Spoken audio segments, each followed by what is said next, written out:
দুর্ভিক্ষ দেখা দেওয়ার পরে মানুষের খাদ্য অভাব শুরু হয়ে গেছে। ওই খাদ্য অভাবের ভিতরে হযরত ওসমান ছিল কিন্তু আরবের বড় একজন ব্যবসায়ী।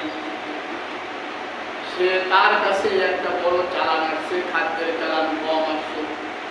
কোথাও লেখছে 100 মণ, কোথাও লেখছে 1000 মণ।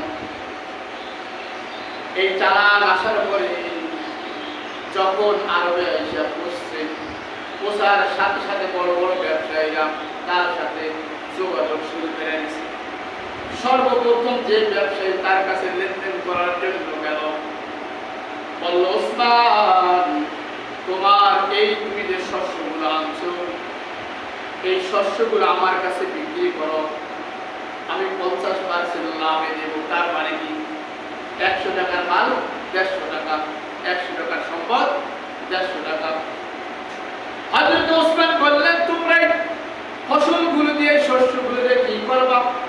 বলে, আমরা এগুলো কিনে এই আরবের ভিতরে যে দুর্ভিক্ষ চলে, এই দুর্ভিক্ষওয়ালা মানুষের কাছে আমরা দিয়া দিব।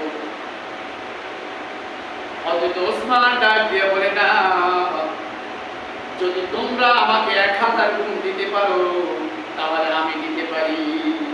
তার মানে 1 টাকার মাল 1000 টাকা, এটা হয় না? দিব কেউ? হযরত ওসমান যখন বলল, আমি দিতে পারি যদি আমাকে 1000 গুণ করে দাও, বলে, ও ওসমান, তুমি কি বলো, এইরকম কোন ব্যবসায়ের নিয়ম নাকি? আমরা বলছি 50%, তুমি চাও 1000%, হইল নাকি? তাহলে তোমরা শোনো, আমার এই সম্পদের একজনে কিন্তু দর করছে 700 গুণ দিব। সুবহানাল্লাহ।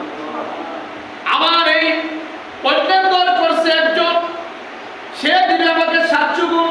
তার মানে আমি যদি 1000 গুণ পাই তাহলে বিক্রি করতে পারি। তাহলে তুমি যে বলছো 50 গুণ, এটা হবে না। ওই 700 গুণ যে দিবে সেই তো প্রথম পাওনাওয়ালা। কথা দেখি না?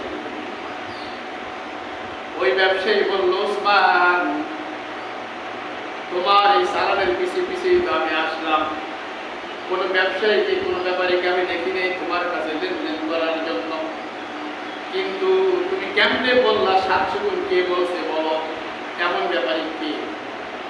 হযরত ওসমান বলল, আল্লাহ পাক রব্বুল আলামিন, তুমি যে এখন আসছো তার বহুত আগে আল্লাহ তাআলা কোরআনে বলে দিয়েছেন, দ্বীনের রাস্তায় যদি তোমরা ব্যয় করো তাহলে আমি আল্লাহ একে তোমাকে 700 গুণ দিয়া দিব।